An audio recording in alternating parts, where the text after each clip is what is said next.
In our practice exercise 14.4 collapse, we're going to write a method called collapse. We'll do a public collapse, and it's going to take a stack of a type integer. We'll just call it an S here, and this is our parameter. We're going to collapse it by replacing each successive pair of integers with the sum of the pair. So we basically are adding something like these two together, next two together, and if there's an odd, we leave that odd unadded, as you can see in this example. We are allowed to use a single q as an auxiliary storage. So let's code our q. We're gonna have a q, has to be of type integer. Q is equal to a new linked list. And from here, we're gonna pass in an integer and close this off. So this is our header and this is our q. We're not returning anything, so we need to make our return type to be void.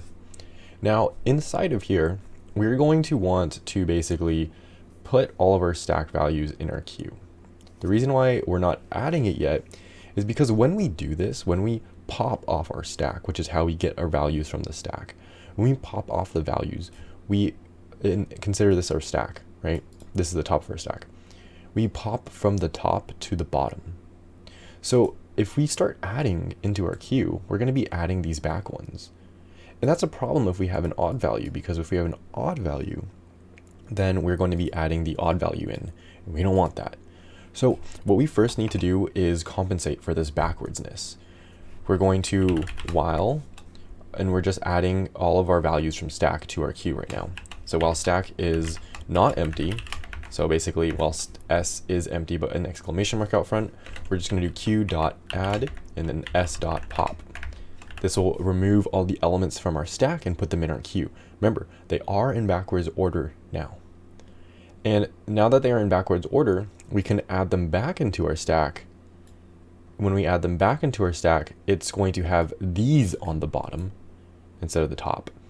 And from there, we're allowed to, since these front ones are now going to be on the top, we can add them together.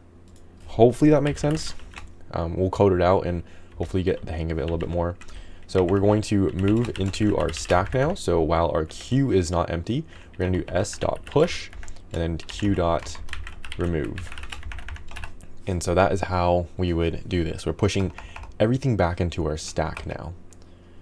From here, we are going to want to add these values together. So we're going to want to run it for half the size, because we're only going to need to look at half of them, since we're taking a look at 2 at every single time.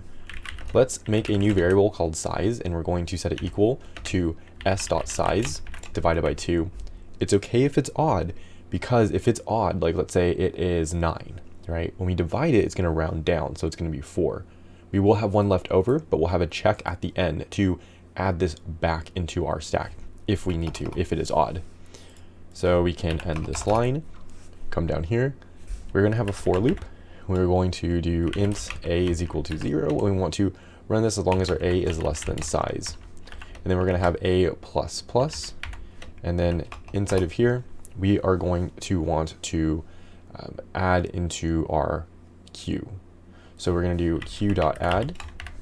We want to add the current value right here. Remember, it's backwards. So we're adding this value and the next value. The way we're going to do this is q.add. We're going to do an s.pop.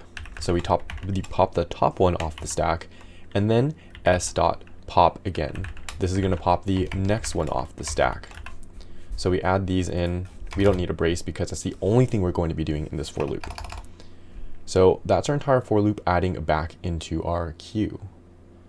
Now from here, what we need to do is check to see if it's odd or not.